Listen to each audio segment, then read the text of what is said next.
Militarily Speaking, episode 69, Huts for Vets. This episode, we talk with Chris Joyce, Program Director with Huts for Vets.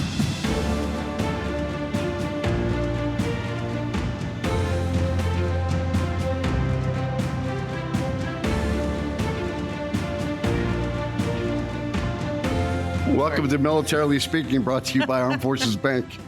This is Tom McLean, who shouldn't be here right now, and Jodi Vickery. I'm the military retail executive for Armed Forces Bank, and Jodi is the executive vice president, director of consumer banking. I'm going to say it again, you're celebrating your 4-year anniversary coming up really soon, too. So it's all about celebrations when you're involved with Armed Forces Bank, Chris Joyce. So get excited for the next couple hours because it's a good time. Don't run away, Chris. I promise it will be 2 hours. And 4 is my lucky number, so it should be a good year coming up. Again, welcome to our show. We're excited to have you listening and learning all about our guest, Chris Joyce with Huts for Vets. And I want to take just a second, Chris, and tell our audience a little bit about you, all things that are not new information for you, but for them it will be, perhaps. Chris Joyce is the program director and a board member for Huts for Vets. He is a Marine Corps veteran, having served from 2007 to 2011. Thank you very much for your service. Thank you, Chris. Along with facilitating Huts for Vets programs, Chris focuses on helping veterans take control over their health with a holistic approach, preparing future participants physically and mentally for their trip. After completing the Huts for Vets program, he motivates them to continue the positive momentum post-trip. He's an avid outdoorsman, a nomad, and is currently building super adobe domes in southern Arizona. I'm going to have to ask him what that is. That last sentence means that he's just way cooler than both of us combined. Is that like PDF Adobe or is it, what is it? No, I don't think that's what that is. It's close. I just think it'd be cool to be called a nomad. I know, a nomad. Yeah. I feel like put that after the end of my name. It's aspirational. Right? Yeah. Jodi Vickery, nomad. Nomad. Yes. Very good. Very good. Well, welcome, Chris. It's an honor to have you on our show. And thank you for being with us today. I'd love for you to just take a few minutes here at the top and tell our audience about Huts for Vets at the high level. What is your mission? Who do you serve? And then I know that Tom and I have a whole bunch of questions for you because we're really interested in what you guys are doing there. It's a plethora of questions. Yeah. One might say. Yeah, absolutely. Well, again, thank you for having me here. It's an honor to be here and share the mission of Huts for Vets. Yeah, Huts for Vets was founded in 2013 in Aspen, Colorado, by a gentleman named Paul Anderson, a civilian. He is a journalist and has been in the city of Aspen since the 70s. And Huts for Vets provides at no cost to our participants wilderness and communal experiences as therapeutic healing for U.S. veterans and service and active duty or reservist service members. And our mission is to help the veterans adjust to and enjoy civilian life by gaining tools for enhancing mental, physical, spiritual, and emotional health. What a great place to do that from, too. Aspen's beautiful. Oh, I know. Absolutely. Yeah, we run our trips in the White River National Forest, which is a pretty large national forest. Chris, you've been there, 5 years working for Huts for Vets? Yes. I went on my first Huts for Vets program in 2018, and Paul Anderson, the founder of Huts for Vets, was still running trips at this point. And I had a pretty, I would say, lackluster or underwhelming 4 years in the Marine Corps. I worked on C-130s. I had a great time. Nothing ill to say about the Marine Corps whatsoever, but when you go through boot camp, you're indoctrinated, you're going to kill and go to war, and especially in 2007, it's ramping up to the height of the war. And I deployed to Afghanistan. I was in Kandahar, and I was working on planes. I had 12 hours on, 12 hours off, carrying a rifle with 30 rounds, but not going outside the wire, and kind of wondering why I'm lugging this rifle around, and I'm supposed to be turning wrenches And so I got out and was pretty aimless for many years after the Marine Corps. The mission, there was no mission in the civilian life or the civilian world that kind of compared to the honor and the height of what you might find in service. So I changed majors, and I was doing civil engineering, and then changed to film major, and then started working a corporate job, and just nothing was really sticking. And then by 2018, I had a fellow veteran that I met in film schools, applied to Huts for Vets and went, and she said, "You need to go to this." And I said, "Okay." And so I applied, and it took Paul to call me. First, I got an email saying I was accepted, and I was like, well, I don't deserve to be flown out to Colorado. I was in Sacramento at the time, and I was like, I don't deserve this. I wasn't shooting at anybody. I wasn't kicking down doors like my other Marines. And it finally took him, after a couple of weeks, he called me. He's like, "Hey dude, are you going to come or what?" And he really just like, he confronted me, and I was like, wow, okay, I guess I should go. And so I went, and it truly changed my life. So if Paul didn't call you, you might have never gone on the voyage, right? Oh, that's right. I don't know. I don't know where I would be. I haven't really thought about that in a long time, but that's a great question. Yeah, my life would be completely different if Paul didn't call me. But apparently going on the journey was life-changing enough and inspiring enough for you that you said, you know what, I've got to be part of this team, right? So what is that what inspired you? You said your friend went, and then you go, and next thing you know, it's the perfect solution that is helping people. Right. And then you joined the team, right? Essentially, yeah. So right as I was supposed to go on this trip, I was going through a functional medicine health coaching program.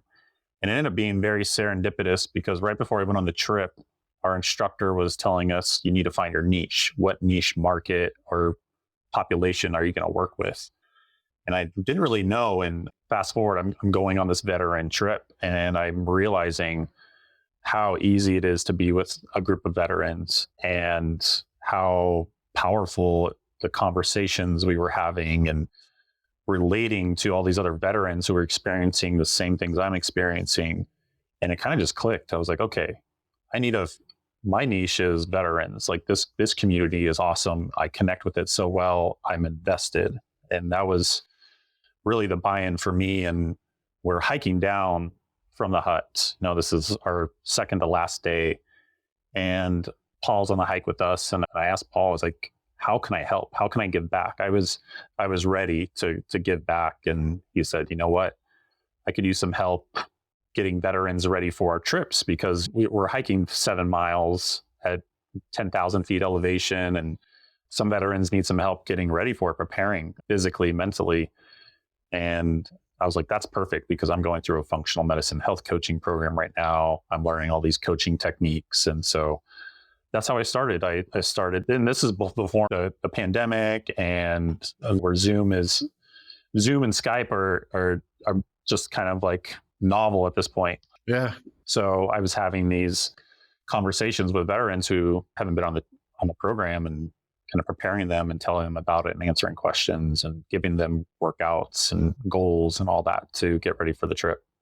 I'm trying to think of how long I would have to prepare to march or walk 7 miles at 10,000 feet. I'm not sure which one's more scary, the distance or the height. Yeah. Multi-year plan, maybe. I don't know. But it's a great view. That's all that matters. So it doesn't matter. All that stuff. Well, we were just out in Boulder, and it's more difficult to breathe out there. Yeah. Oh, yeah. Just doing like regular walking around stuff. Yeah. Absolutely. And you got to know I wasn't walking 7 miles a day. So. By the way, this next question for Chris is multi-pronged, isn't it? There are multi-parts to this question. It's a very thoughtful question. So I want to understand about, and I want our audience to hear about, most importantly, this 5-day program and the Hunter Frying Pan Wilderness. How many participate at a time? How many trips do you take a year? I know when we were looking at your website, it didn't look, at least at the time, like the dates for 2025 had been set yet.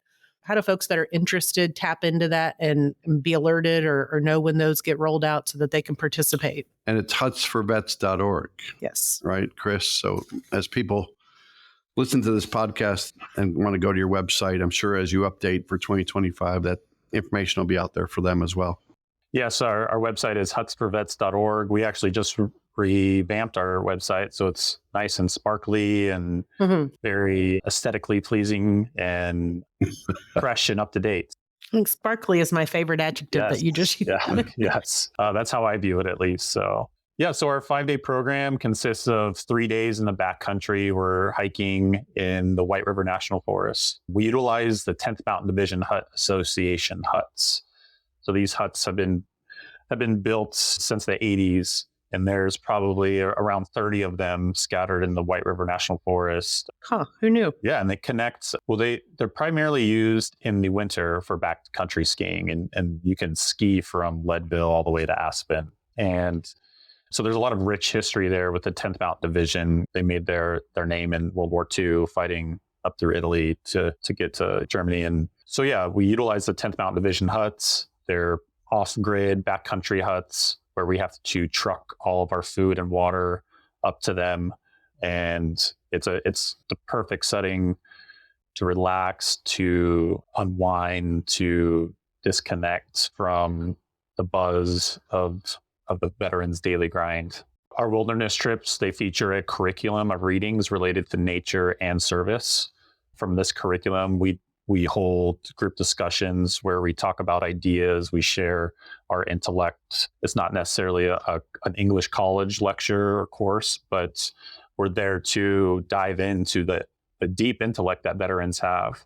I always like to think that veterans have seen the best and the worst of humanity. So they're so rich with perspective and ideas of value and courage, but also the darkness of pain, suffering, depression. And it's this ultimate safe space of where veterans can be vulnerable and share what they're going through, or maybe things that have brought them to light, have taken the burden off of them, therapies, other organizations. So it's really just a great place to have these conversations. We're doing it on the trail, we're doing it in the hut, on mountaintops. So it's really pristine country as well. The best views that you'll ever see in this country are there in central Colorado. On top of these conversations we explore other modalities such as yoga, qigong, other mind-body exercises. We have nutritious meals. Anybody that you ask who's been on a Huts for Vets trip, they'll say the food is fantastic. That's what we pride ourselves on. We had a gentleman by the name of Jake Saxon who kind of implemented this. He was a local farmer and brought all this farm to fork meals and just tremendous eating. We're not just having hot dogs and soda. We're having Beans. Right. We're having carnita tacos and French toast up there, that kind of stuff. So we really pride ourselves on nutritious meals because health is what you eat. It's not only hiking and the intellect side of it. Like, we want to make sure our participants are eating well, because that's a healthy body for a healthy mind. Another aspect of our trip is a solo time. We have structured solo time. So on our middle day up at the mountains or up at the hut, we will go out and hike a few miles, and then we will have some discussions, and then we'll conclude those discussions with spreading out our group to where they kind of feel secluded, and they get an hour of solo time where they can journal, reflect, take a nap, read, whatever they'd like. We just ask them no side quests. We say just stay kind of where we put you, and yeah, and it's amazing to how much benefit that 1 hour of solo time provides our participants. We get a lot of positive feedback on that solo time. Many are apprehensive about it because solitude can be scary and to be with your own thoughts. But I think in this particular setting, there's no better place to do it. So really enjoy that part of our program. And our staff is mostly veterans. We have a mental health professional who comes on every trip as a resource for our program. We don't make it mandatory for our participants to speak to the mental health professional. They're more there as a resource, like I said. And we offer trips for men, women, and co-ed. So we offer these 3 different types of trips to encourage the most open dialogue. Women veterans can have their own sets of issues that they'd like to discuss in the safety amongst women. Men the same way. And then the co-ed trips offer that kind of dynamic that is pretty normal, I would say, in most aspects of the military since it's been integrated. So all those trips provide tremendous energy in their own way. So at the end of our program, veterans emerge with new bonds with their fellow veterans, as well as a new renewed outlook on life and a tool set for dealing with civilian life. So how many participants are in each excursion, whether it's men, women, or co-ed? Yeah, so our trips, we try to have a group of 10 to 12. We found that's the perfect kind of group size to have, that where everybody can feel like they can express their opinions without feeling like theirs is going to get lost amongst the group. But it's also enough to where we can have many dynamics and a hearty conversation. It sounds perfect. It's the right size. Yes. Yeah. No, I mean the whole excursion environment itself. and everything that, yeah. It's that nature thing. We'll talk later, I think, Chris, too, about how we've had a lot of guests that the outdoors seems to be I think I should go a on destination. site and I know every experience hour this that you work in firsthand this building, just go outside. Yeah. Yeah. No, I'm going to his You should go in Aspen. Yeah. Yes, I need to be a on-scene reporter. Chris, talk about the partners, the sponsors, the companies over the last decade or so that have helped Huts for Vets or that play a role in helping you achieve the mission, helping you advance the mission, allow you to have these excursions, the opportunity for people to better themselves and find relief, find outlets for them to be able to share their stories. But how do the partners and sponsors play a role? And I'm sure people in our audience are connected to military organizations or the veteran community that may want to reach out to you either through your website or reach out to you directly or to Paul or anybody else at Huts for Vets to talk about that. But talk about partners and sponsors. Absolutely. Yeah, I mean, as a nonprofit 501c3, we couldn't do it without our partners and sponsors. As program director, I focus on the program and making sure our trips are executed. And I reach out to companies to see if they can donate either in kind or a monetary donation. So as of late, Trace Minerals has been tremendous sponsor, giving us lots of electrolytes for our participants so that way they can stay hydrated and properly fueled with Kate's Real Food, Justin's peanut butter, almond butter, with Dr. Bronner's giving us soap and hand sanitizer and even chocolate. So we have a lot of companies who are giving to us who really help us execute our program.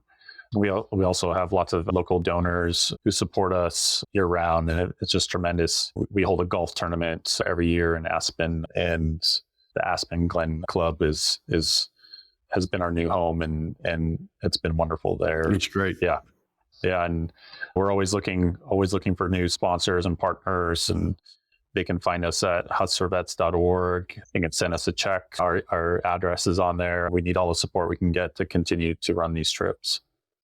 I'm still going back to these nutrition meals that he offers too. I just came out of a meeting, Chris, and I said, "What's your favorite cereal?" I asked the group, and they're coming back with things like Apple Jacks and Cocoa Pebbles and Frankenberry.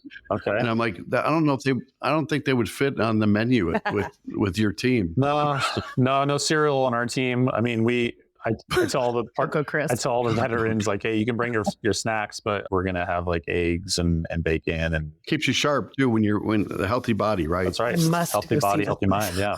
I know. Now we both have to go to Aspen. Yeah. Yes. Absolutely.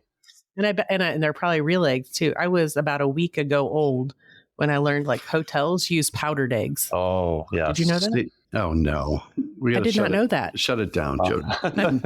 I need to go to Aspen. I need to see this. Veterans know powdered eggs very well. That's kind of. I didn't even know it was a thing. I spent a lot of time in hotels of late. And plethora of knowledge from Jodi Vickery. Apparently, it's a thing. So yeah. But I bet yours are for real eggs with for real bacon. Yes. So now I'm hungry. Thank you. For it. So talk about your team a little bit too. I mean, we've described the trips. You mentioned that you do have the licensed psychologist there. If they want access to that person, that's kind of up to them. But talk about the rest of the team and who accompanies the group on the trips and how is that structured? Yeah, so a program team or a program trip will have a team of 2 trip leaders. We'll have support staff. We call them hut master and food coordinator, and then our mental health coach. So it's typically a 5-person team. We try to keep our team veterans. I mentioned Paul Anderson started this organization, and his son Tate was there with him the entire time. So Tate is still with us. He's our base camp manager, and he also writes grants applies for grants for us. So he's an integral part of our organization and our team. He grew up in the Aspen area and knows these woods like the back of his hand. He's been on pretty much every trail, and then mostly off trail. He can navigate anybody off the mountain or onto the mountain, and it's just a wealth of knowledge and a great team member. Our executive director, Eric Villasenor, has been with the organization since 2000, an Army veteran. and he's leading the way for our organization, both on the program level and then raising funds for us and being a representative of Huts for Pets. And then we heavily rely on our volunteers to comprise the rest of the staff and the team, local veterans who have been on the program multiple times and love the mission just as much as we do and volunteer their time to facilitate these trips, whether it's discussions, cooking, driving the truck up and down the mountain. They're awesome. We couldn't do it without our volunteers and our team members and our staff. So then our board members are just the same. They are tremendous help, comprised mostly of veterans. We also have a few civilians. And it's really important to have our board comprised mostly of veterans, because as we're serving veterans, they know the needs of veterans, being veterans themselves. Our board vice president is a Vietnam veteran. Our board president is of OEF, IEF. And we also have one of our mental health professionals, Justin Lincoln, who's been with the organization since, I think, 2013 or 14, civilian, but has worked with veterans for decades and offers a unique outside perspective for their organization as well. So yeah, tremendous leaders keeping us on track and keeping us growing, finding new solutions and avenues as we continue to grow our organization. Our organization's board meetings used to be coffee and donuts once a month, and now we're professionalized and investing and all this stuff. So it's really great to be part of this growth and grow our programming as we get more and more applicants. We're getting more applicants every single year. So where we used to have a hard time filling 6 trips, we try to offer 6 trips a year during the summer months between June and September. So that's about 2 trips a month for June, July, August, and maybe September. We got to wait till the snow melts, and we got to get it in before the snow comes again. So, and now, Chris, you have a waiting list, it sounds like, right? Oh, yes. Because you're getting that much interest. So much interest, and it's mostly word of mouth. There's so many veteran organizations out there that are helping this community, and the word gets passed around pretty quickly of which organizations are doing it right and really helping veterans and doing what they say their mission is there to offer. And we're lucky and honored that we're amongst the top of them that are getting recommended, and veterans are wanting to come back, or alumni are wanting to come back. And we try to focus on veterans who haven't been through our program, and with offering 6 trips a year and 10 to 12 veterans per trip, we get to serve around 60 to 70 veterans. But we would love to send more veterans on our trips as we're getting hundreds of applications. So unfortunately, we're not able to accept everybody, but that keeps us motivated to keep growing and keep finding. Yeah, that's probably one of the good problems to have, yes. Right? Is that there's that much interest, and Yep. Means you're doing it right. Yep, Absolutely.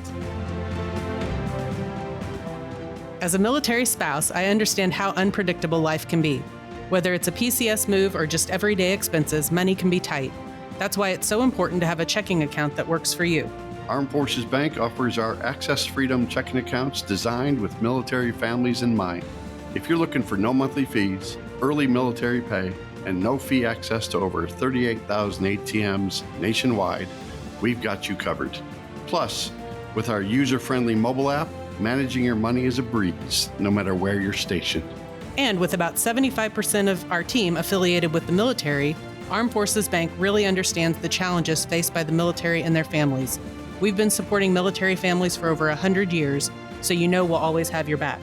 If you're ready for a checking account that's as flexible as you are, head over to afbank.com or visit a branch near you.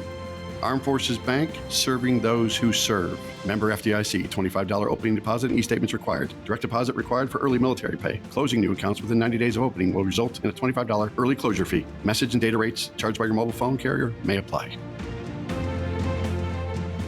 It's also nice to see from a board composition standpoint and to have representation from many branches of service, if not all branches of service, maybe minus the Space Force. But right. It's a good diverse group, and typically, if you're 10 to 12 participants, might be coming from all different branches of service. So you've got your board that understands that, just as we do as a bank. with the people we hire. 80% of the people that work in our banking centers have a military connection. So we understand the lifestyle, we understand the needs, and we've walked in their boots, as they say. So we get it. Yeah, definitely. And so I'm sure the answer is pointing them back to the website, hutsforvets.org. But I assume that if folks hear this, and whether they're an organization or just an individual, whether they've served or not, that they would find ways on the website to connect with you, whether that's to donate financially, donate their time. I mean, is it the case that all paths sort of run through the website for that? Yes, if anybody has any questions about our organization or wants to donate money, time, resources, definitely go to hutsforvets.org. We're also on all those social medias at hutsforvets. That's a great way to reach us as well if that's more of your speed. Okay, great. Hey, we're at that time of the show, Jodi, where we have this special moment where I apologize. I have no idea what he's about to do. Where we recognize our guest nonprofit with a testimonial that's out there for you. My Huts for Vets retreat was nothing short of amazing. The Huts for Vets team has done an incredible job programming these retreats. So kudos to you, Chris. From the opportunity to hike in the Rockies with amazing views, the camaraderie experience with other vets, and the ability to step back for a few days and focus on healing, I would highly encourage all vets to consider this opportunity. I'll just call it an anonymous, but you've got certainly some great testimonials out there. And I could take the rest of the show talking about these pages of testimonials that you get for kudos to the work that you do. So you can't respond to that. So I'm going to keep going, Chris. I'm sure there's a blend, right, of active duty and veterans that go on these trips, but is it skewed one way or the other? Is it more towards the veteran community, or what's the mix that you typically get on these trips?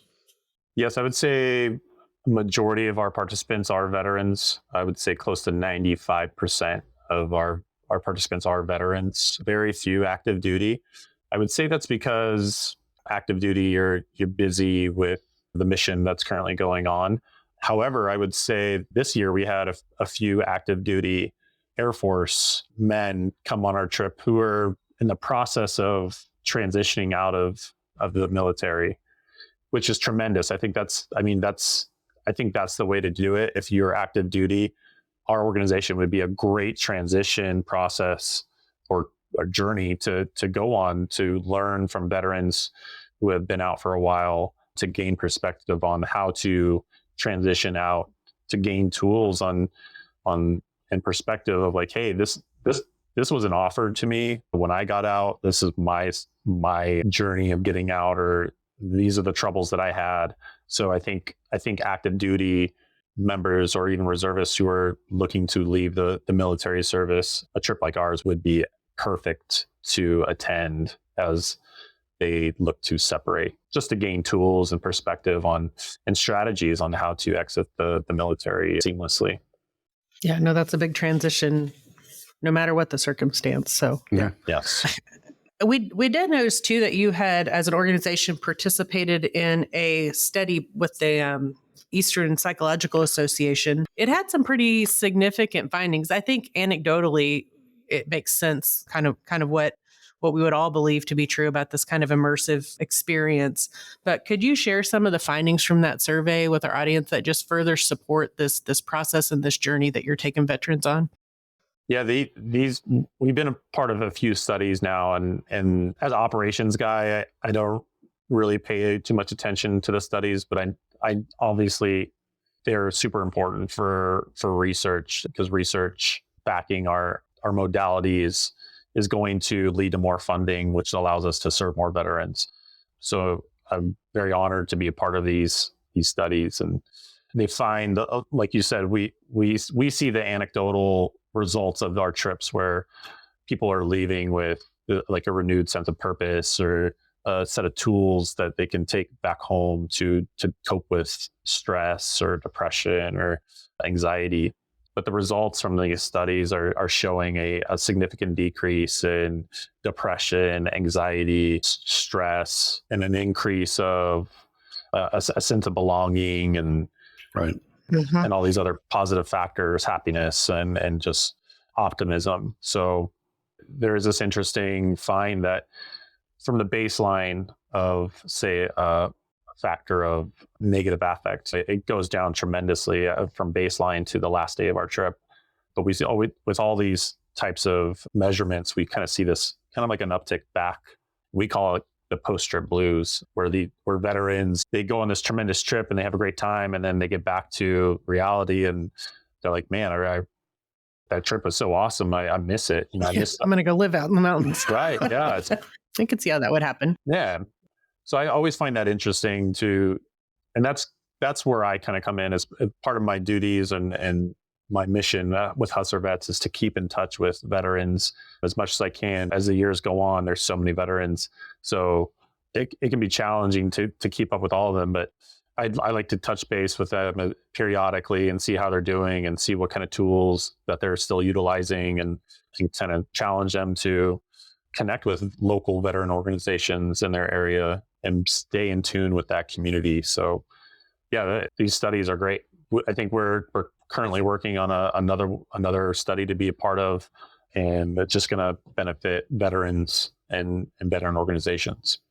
Yeah, no doubt. I mean, and we do studies sometimes here too on different things, financial impacts on military families. Financial readiness stuff. And it's often the case that because we live it and because you live it every day, you know these things are true. Yeah. Because you've seen it with your own eyes and the people's lives that you've changed. Same with us and our clients that we've helped. But it's sometimes helpful to make the case to outside eyes when you can say, and here's a data study to support, whatever it is that you're relaying about the program. So 100%. Yeah. Chris, we're coming towards the end, and I'm getting post-podcast blues, which is what Jodi has every time. Every time I leave your company, when she and I get together like this, it's like, does it really have to end immediately? Yeah. How did you know, Tom? I mentioned earlier, Chris, we were talking about the nature, talking about team building, talking about sharing the connections, the common bond. I think we've danced around it a little bit to know what the nature is, the outdoors. It's almost the escapism, the fact that you're one with nature, the fact you don't have all these text messages going off and all these emails coming in and just the noise of life. Mm-hmm. But what do you think it is about the beauty of Aspen or just being outdoors 10,000 feet above sea level and just hanging out with 10 or 12 people to be one with nature? What is it about it since you've lived it? That's a great question. Wilderness. To steal some words from Doug Peacock, an author, a Vietnam veteran, Green Beret medic. The past few hundred years have little effect on our genome, the human genome. We evolved out in the wilderness, and the Native American population questions the word wilderness to begin with. Like, what's wild about it? This is out there is where we evolved, where we connected, where we survived and thrived. That's where our genome belongs. And so we bring veterans out there to kind of go back to this elusive center that we've kind of wandered away from, being confined in cement walls and the buzz of electricity and technology and all that. So all this stimulus, all this current societal stimulus is overwhelming. It's a lot of input. So bringing veterans out into nature, away from the screens and electricity, this buzz begins to fade. And we have a reading in our curriculum that talks about this 3-day effect. And after 3 days in wilderness, away from technology and electricity and all the buzz, you can just feel this almost like a weight off your shoulders, or even like a physical buzzing out of your ears, minus the tinnitus that most veterans have. Right. It's origin.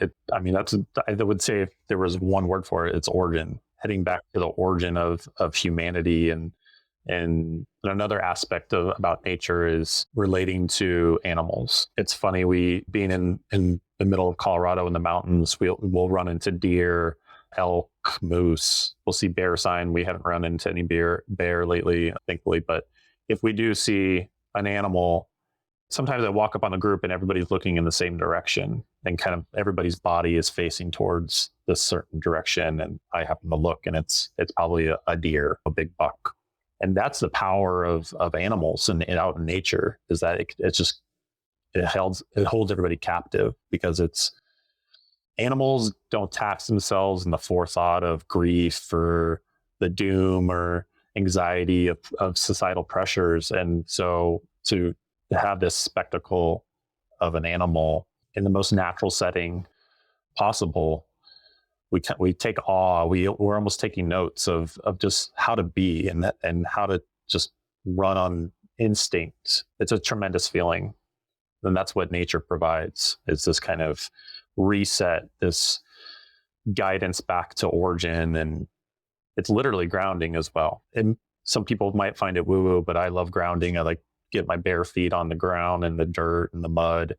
And I encourage our participants to do that when we're doing yoga or qigong or just relaxing. Like, take your shoes off and feel the dirt underneath your feet and release that tension, that anxiety, that excess buildup of electrons, and send it to the ground. And many take me up on it, and then they end up thanking me later. Awesome.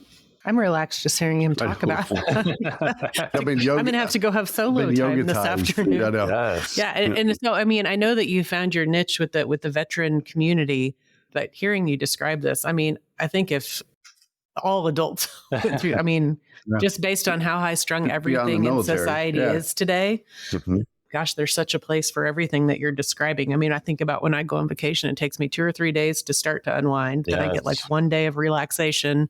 And then I spend the last 2 or 3 days stressing about all the stuff I have to do when I get back. So, by the way, when Chris was quoting somebody, I was hoping he would quote Henry David Thoreau, but you let me down, Chris, but that's all right. No, he gave a really great answer, though. He's going to give me one. Watch. No, Henry David Thoreau is definitely in our program. You can't have a nature curriculum without him. Yes. Side by side. Yep.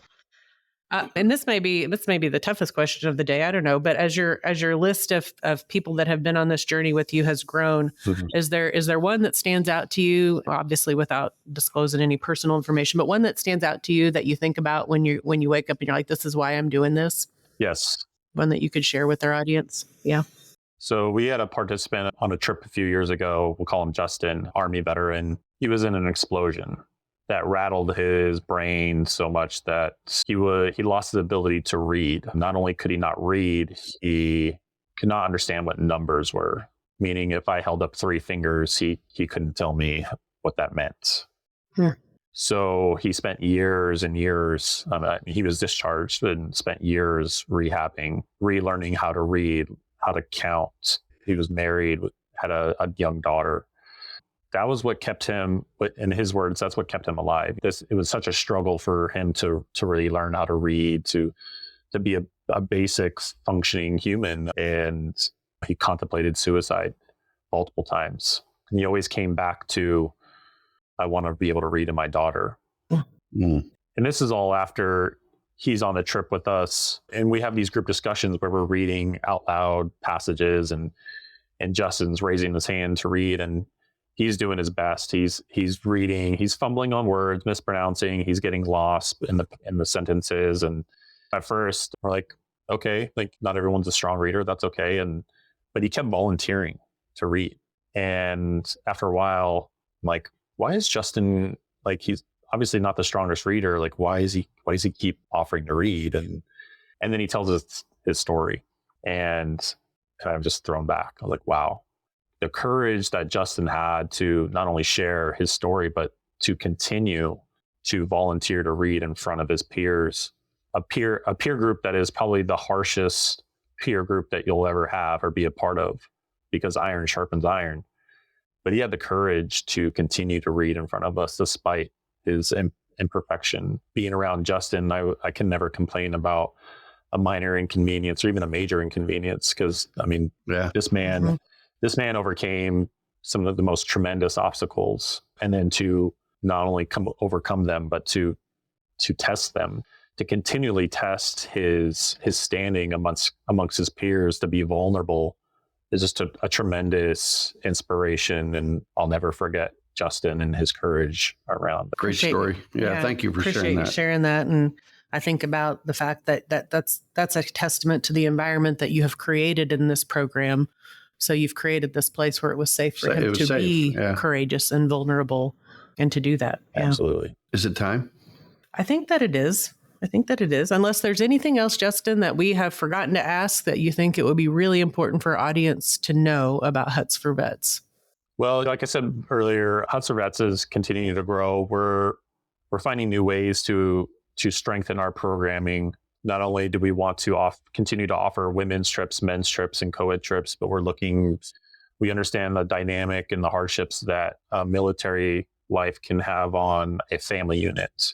So we're experimenting with having trips that bring along spouses, and that way they can have this program and these experiences and tool set to heal or be vulnerable together and to heal together and bring back this tool set to their home life and grow together in a positive manner. I love that. Love it. Yep.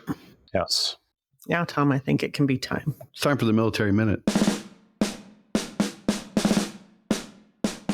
This is our favorite part of the show as we get to the end of it. Okay, Chris? And it's, if you get the last podcast trivia question right, Jodi sends you a gift card. Oh, for $1,000. All right. Out of my personal account. Right.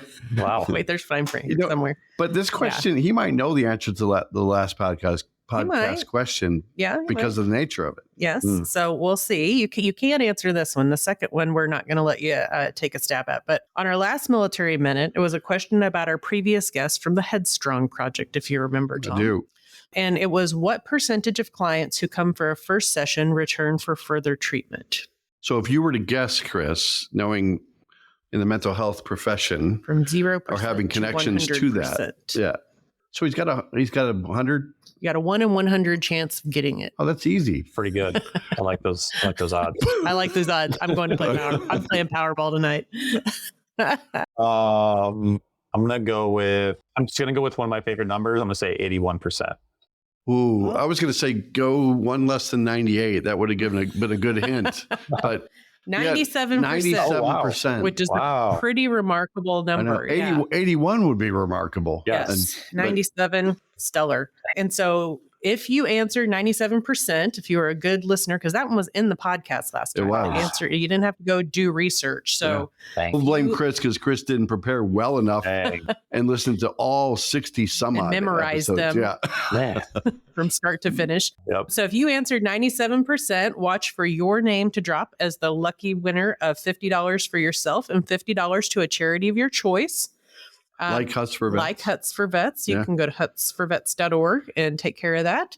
This week's Military Minute, which none of us can answer. I did not know the answer. I am terrified about the next podcast when I have to pronounce the answer. Oh, that's it.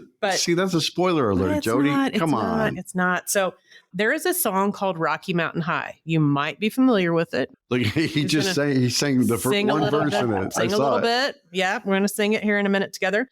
We know the artist is John Denver. And however, that was not his real name.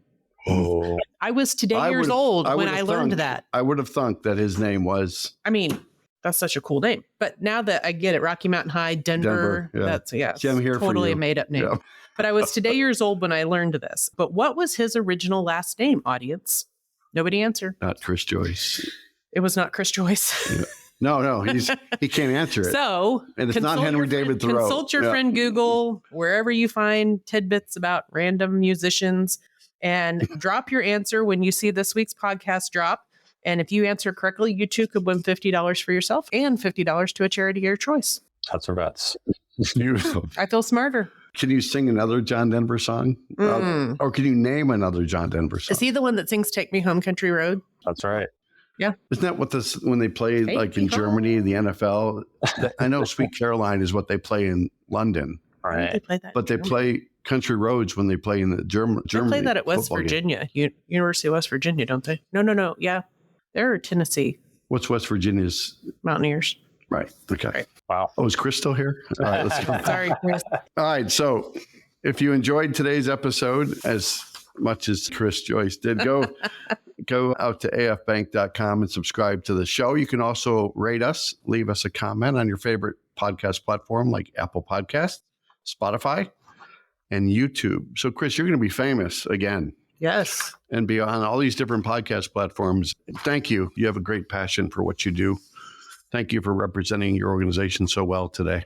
Thank you very much for having me and share the mission of Butzer Vets. We're a small organization. We like it that way, but we also want to serve more veterans. So we gotta expand, and we're looking forward to it. We always want to get bigger and serve more veterans. So yeah, thank you for having us. All right. You've got the great foundation for it. You So do. thank you so much. It was a pleasure to meet you. Likewise. Thanks, Chris. Thank you very much. All right. See you, Chris. Thank you. Thank you. Bye-bye. Take care. Have a great day. Bye. You too.